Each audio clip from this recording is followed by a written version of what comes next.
Hello friends, welcome to SSC coaching centre. दोस्तों, आज की वीडियो में बहुत ही अच्छे प्रश्न हैं, यानी कि बार ब्रैकेट वाले क्वेश्चन हैं जिनके ऊपर बार दिया जाता है। वो कैसे सॉल्व होते हैं, या फिर बार नहीं है, ये आपके पास फ्रैक्शन में कुछ संख्याएं, अब इनको जब हम सॉल्व करेंगे तो इनके ऊपर बार कैसे आ जाता है। देखिए, ये 2/3 को हमें हल करना है। 2/3, अब 2/3 का मतलब क्या है? अगर मैं इस 2 में 3 से डिवाइड दूंगा तो क्या जाएगा? नहीं जाएगा। जब नहीं जाएगा तो दशमलव लगेगा, ये बात आप जानते हैं। जब दशमलव लगेगा तो ये कितना हो जाएगा? 20, है ना। तो 3 से 20 में डिवाइड दूंगा तो 6 बार में जाएगा, 3 6 18। अब 20 में से 18 कट गया था ना, 2 बचा, 2 में 0 लगेगा, फिर से 20 हो जाएगा, फिर से 3 6 18।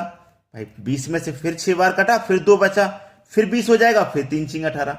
तो ये ऐसे ही चलता रहेगा। जब कोई संख्या इस तरीके से चलती रहे तो आप वहां क्या करेंगे? जो संख्या चल रही है ना, 6, ये चल रही है, 0.6 चल रहा है ना, इसी के ऊपर बार लगा देंगे। तो बार का मतलब यही है कि ये 6 के ऊपर बार लग रहा है तो ये संख्या बार बार रिपीट हो रही है। ये आपका आंसर आ गया। चलिए, एक और एग्जांपल है नीचे कि 5 में 18 से डिवाइड देना है। तो डिवाइड तो जाएगा नहीं, पॉइंट लगेगा तो ये 50 हो जाएगा। ठीक है, अब मैं 18 से कटाऊंगा ना, 18 दूने का 36। अब 50 में से 36 कट गया, 14 बचा। कितना बचा? 14। 14 में तो जाएगा नहीं, एक जीरो लगा लेंगे हम। 14 में जब नहीं जाएगा ना तो फिर क्या करेंगे? एक जीरो लगा लेंगे। एक जीरो लगा देंगे तो कितना हो जाएगा? 140। 140 हो जाएगा ना। अब 140 हो गया। अब 140 में इधर लिख देता हूं। 140 हो गया ना, इसमें अब 14 से भाग देना, वो 18 से देना है। तो 18 पंजे 90, 18 छिक्के 108, है ना। 18 सत्ते 126। तो 140 में से 26, मतलब 126 तक कटेगा। 140 में से 126 तक कट गया ना, कितना बच रहा है? 14 बच रहा है। 14 में जीरो लगा लेंगे, फिर 140, फिर 18 से कटाएंगे। तो फिर से कितनी बार में कटेगा? ये कितनी बार में कटेगा? 7 बार में कट रहा था, सॉरी, ये 7 बार में कट रहा था। 18 छिक्के 108, 18 सत्ते 126, हाँ 7 बार में कट रहा था। अब ये फिर से 7 बार में ही कटेगा, फिर से 14 बचेगा, फिर से 7 बार में कटेगा, फिर से 14 बचेगा, फिर से 7 बार में। तो आपके पास क्या है? ये 2 तो है, लेकिन 7 जो है ये बार बार रिपीट हो रहा है। तो आप इसको कैसे लिखोगे? 0.2, 2 के बाद में जो 7 है ना, ये बार बार रिपीट हो रही है संख्या, तो 7 के ऊपर आप क्या करोगे? बार लगा दोगे। ये आपके सवाल का बिल्कुल सही जवाब है। यहां 0.666 रिपीट हो रहा था तो 0.6 के ऊपर बार। यहां 0.2 के बाद में जो 7 है ये रिपीट हो रहा है, बाबा 7 रिपीट हो रहा ना, तो 7 के ऊपर बार। अब आगे एक और एग्जांपल है। 5 में डिवाइड देना 11 से, डिवाइड तो जाएगी नहीं, पॉइंट लगेगा, 50 हो जाएगा, 10 जीरो लगा के 50। तो 11 चौके 44 हो गया। 50 में से 44 तक कट गया, 6 बचेगा ना, 6 बचेगा। 6 में जीरो लग जाएगा 60, तो 11 पंजे 55। 60 में से 55 कट गया, 5 बचा, 5 में जीरो लग जाएगा तो 50, फिर से 11 चौके 44, फिर से 6 बचेगा, 6 में जीरो लगा देंगे 60, तो 11 पंजे 55। तो ये क्या हो रहा है? देखो 45 45, आगे भी इसी तरीके से 45 45 रिपीट होगा। तो आपके पास 0.45 जो है ये बार बार रिपीट हो रहा है, तो इसके ऊपर बार लग जाएगा, तो ये हमारा आंसर हो जाएगा। बिल्कुल इसी तरीके से आगे एक और संख्या है। 3 से 5 में डिवाइड देंगे तो 3 एकम 3 कट जाएगा, 2 बचेगा। 2 में नहीं जाएगा, 2 में नहीं जाएगा ना, तो जीरो लग जाएगा, 20 हो जाएगा, 3 6 18, फिर से 20 हो जाएगा, 3 6 18, फिर से 20, 3 6 18। तो ये 6 6 6 हमारा बार बार रिपीट हो रहा है। तो हमारा आंसर क्या हो जाएगा? 1.6। 6 रिपीट हो रहा है ना, तो 6 के ऊपर बार लगा दो, ये हमारा हो जाएगा सही जवाब। बात क्लियर है ना? तो कुछ प्रश्न और हैं, आप पूरा वीडियो देखिए। अभी कुछ समझ में नहीं आ रहा है, ऐसा तो नहीं है कि समझ में नहीं आ रहा, सब कुछ समझ में आएगा। आप पहले एक बात हमेशा याद रखें, वीडियो को पूरा देखा करें। वीडियो को जब आप छोड़ देते हो ना बीच में, तो वो फिर छूट जाता है, जानकारियां छूट जाती हैं। पूरा चीज देखोगे ना, ऐसा ही है। जब आप कोई पूरी फिल्म देखते हो ना, तो आपको पूरी फिल्म जब देखते हो तो उसकी स्टोरी आपको समझ में आती है, और पूरी फिल्म जब नहीं देखते हो, बीच में ही छोड़ देते हो, तो आपको नहीं पता ना पूरी फिल्म में क्या हुआ। बिल्कुल वैसा ही समझ लीजिए, पूरा वीडियो जरूर देखा करें। अब देखते हैं आगे। देखिए यहां पे जो दे रखा है 0.7 के ऊपर बार, अब हम इसको कैसे हल करेंगे? इसको कैसे हल करेंगे? तो देखना, याद रखना सबसे पहले मेरी एक बात। देखो मैंने 4 एग्जांपल लिए, दशमलव से पहले 3 एग्जांपल में 0 है और एक एग्जांपल लिया जिसमें 1 है। तो देखिए दशमलव से पहले अगर 0 दिया गया है ना, तो इस 0 का कोई महत्व नहीं है, याद रखना। ठीक है, 0.7 के ऊपर क्या है? बार। अब याद रखना, 7 को मैं लिखूंगा, 7 को लिखूंगा, और जिस संख्या के ऊपर बार होता है ना, बार का मतलब होता है बटे में 9। ये आपका आंसर है। ठीक है, बात समझ में आ गई। अब देखो आपके पास क्या है, 0.39 के ऊपर बार। तो आपको क्या करना है, दशमलव से पहले 0 है तो इसका तो कोई मतलब है नहीं, बता चुका हूं।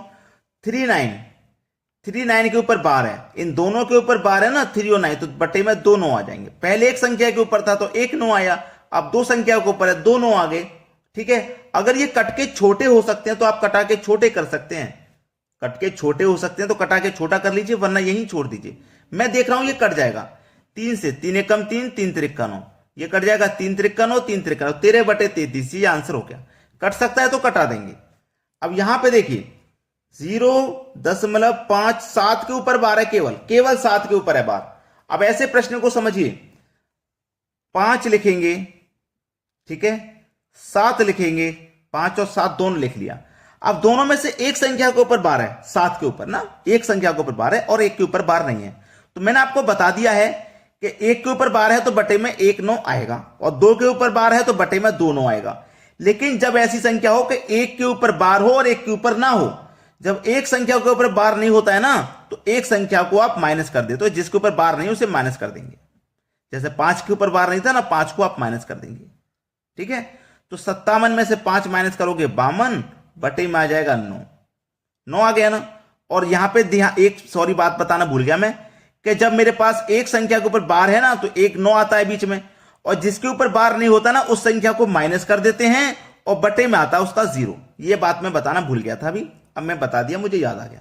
चलो 2 से कटा दो 26 बार में, और 2 से कटा दो 45 बार में, 26 के बटे में 45, ये हो गया आपका सही जवाब। अब आगे एक और एग्जाम्पल है। ठीक है, एग्जाम्पल है 1.6 के ऊपर बार, है ना। अब देखो दशमलव से पहले जब 0 होता था तो उसकी कोई वैल्यू नहीं होती थी, लेकिन अब दशमलव से पहले 1 है तो इसका मान होता है, इसको आप छोड़ नहीं सकते, आप 1 लेंगे अब। और जहां दशमलव होता था ना वहां पे प्लस आ जाएगा। जब दशमलव से पहले 0 है तो कुछ नहीं करना, लेकिन दशमलव से पहले 1 है तो 1 लिखेंगे, दशमलव के स्थान पे प्लस आ जाता है। ठीक है, तो आपको क्या करना है, 6 लेना है, और बार है ना एक संख्या के ऊपर, तो बटे में 1 9 आ जाएगा। ठीक है, समझ गए ना। चलो कटा देंगे अब हम इसको, तो 3 से कट जाएगा 2 बार में, 3 से कट जाएगा 3 बार में, 3 एकम 3, 3 में 2 जोड़ दूंगा, 5/3 हो जाएगा। ये आपके सवाल का बिल्कुल सही जवाब है। मैंने पहले ही बोला था कि जो बच्चे वीडियो को छोड़ देंगे ना बीच में ही, वो पूरी फिल्म देखिए, पूरी स्टोरी समझ में आएगी, पूरा वीडियो देखो, पूरा वीडियो समझ में आएगा कि वीडियो में आकर कराया क्या जा रहा है। अभी आगे और एग्जाम्पल है, चलिए अब देखते हैं आगे। अगला प्रश्न है, अब ये वो प्रश्न आ गए जो परीक्षाओं में पूछे गए हैं। ठीक है, मैं पीछे आपका बेसिक क्लियर कर चुका हूं, तो यहां पे आपको करने में कोई समस्या नहीं आनी चाहिए। मैंने बता दिया है कि दशमलव से पहले 0 है तो उसका कोई मतलब नहीं है, बता चुका हूं। फिर आपके पास क्या है, 3 और 9, ये दो संख्या है ना, दोनों के ऊपर बार है तो बटे में 2 9 आ जाएंगे। ठीक है, अगर ये संख्या किसी से कट सकती है तो काट देंगे। देखो 3 से कटेगा, 3 एकम 3, 3 त्रिका 9, 3 से कटेगा 3 त्रिका 9, 3, तो 13/33, ये आपका आंसर हो जाएगा। हो गया 13/33 किस ऑप्शन में, 13/33 ये रहा सी ऑप्शन में। तो आप ये करना कैसे मुमकिन हुआ, क्योंकि आप पूरा बेसिक पढ़ चुके हैं पीछे, इसीलिए मुमकिन हुआ कि अब आप इस सवाल को मात्र 5 सेकंड में कर पाओगे। मुमकिन हुआ कि नहीं हुआ, आपने पूरा बेसिक समझा, अब मुमकिन हुआ कि मात्र 5 सेकंड में कर देना है। चलिए अब देखते हैं आगे। अगला प्रश्न है 0.24242424 बराबर है, दशमलव से पहले 0 है तो इसका कोई मतलब नहीं, रिपीट क्या हो रहा है, 24 24 24 24 रिपीट हो रहा है। जब 24 बार बार रिपीट हो रहा है तो इसका मतलब 24 के ऊपर आप बार लगा दोगे, जो संख्या रिपीट होती है बार बार उसके ऊपर आप बार लगा देंगे, ये बात आप जानते हैं। अब जब 24 के ऊपर बार है तो 24 लिखेंगे, मतलब 2 और 4 दोनों संख्याओं के ऊपर बार है तो बटे में 2 9 आ जाएगा। आ गया कि नहीं आ गया दोनों। अगर ये किसी से कटेगा तो कटा लो, 3 अट्ठे 24, 3 त्रिका 9, 3 त्रिका 9, 8 के बटे में देखो 33 हो जाएगा आपका आंसर। 8 के बटे में 33, 8 के बटे में 33, बी ऑप्शन है सही जवाब। हो गया ना। कितना समय लगेगा, मात्र 5 सेकंड का लगेगा समय। चलिए अब देखते हैं अगला प्रश्न। अगला प्रश्न है 1.3 के ऊपर बार। तो मैंने आपको बताया था कि अगर दशमलव से पहले 0 है तो उसका कोई मतलब नहीं, लेकिन अगर 1 है तो उसका मतलब होता है 1, और दशमलव के स्थान पे प्लस आ जाता है। ठीक है, अब 3 के ऊपर बार है, जब 3 के ऊपर 12 ना, एक संख्या के ऊपर 12 तो बटे में 1 9 आ जाएगा। यही तो बताया था मैंने। चलो 3 एक कम 3, 3 त्रिक का 9, 3 एक कम 3, 3 में जोड़ देंगे 1 तो हो जाएगा 4 के बटे में 3। ये आपका आंसर हो गया। देखो किस ऑप्शन में है, 4 के बटे में 3, ये रहा बी ऑप्शन में दिया गया है, ये बिल्कुल सही जवाब है। अब देखते हैं अगला प्रश्न। अगला प्रश्न है 0.4 के ऊपर बार का वर्गमूल है। वर्गमूल पूछा है दोस्तों अब, ठीक है, वर्गमूल निकालना है। देखो 0.4 का वर्गमूल, 4 के ऊपर बार का साइन है, 4 के ऊपर किसका साइन है, बार का। अब 4 के ऊपर बार का साइन है ना, तो आप क्या करोगे, 0 होता है तो उसकी कोई वैल्यू नहीं, 4 लिखेंगे, 4 के ऊपर बार है, एक संख्या के ऊपर बार है तो बटे में 1 9 आ जाएगा, ठीक है। अब इसी का ही तो उसने वर्गमूल पूछा है भाई, 4 के ऊपर बार का वर्गमूल, तो 4 लिखा, बार का मतलब बटे में 9, इसका पूरे का वर्गमूल उसने पूछा है क्या होगा। तो चलिए 4 का वर्गमूल करेंगे तो 2 होता है, और 3 का वर्गमूल कर 9 का वर्गमूल करेंगे तो 3 होता है, तो 2/3 हो गया। अब 3 से इसमें डिवाइड दोगे तो जाएगा नहीं, दशमलव लग जाएगा, तो ये 20 हो जाएगा। अब ये 3 छिंग 18 कटेगा, 2 बचेगा, फिर से 20, 3 छिंग 18, 2 बचेगा, फिर से 20, 3 छिंग 18, तो ये 6 6 6 6 चलता रहेगा। जब 6 6 6 चलता रहेगा तो क्या हो जाएगा, 6 के ऊपर बार हो जाएगा कि नहीं हो जाएगा, 0.6 के ऊपर बार हो जाएगा, जो कि हमारे बी ऑप्शन में दिया गया है। चलिए अब देखते हैं अगला प्रश्न। अगला प्रश्न बहुत अच्छा, 0.63 के ऊपर बार है प्लस 0.37 के ऊपर बार है। अच्छा सवाल है, 0 है पहले तो कोई मतलब नहीं, सबसे पहली बात तो ये हो गई। 6 और 3 लिखेंगे, दोनों के ऊपर बार है तो बटे में 2 9 आ जाएगा, प्लस यहां पे भी 3 7 लिखेंगे, दोनों के ऊपर बार है, बटे में 2 9 आ जाएगा, ठीक है।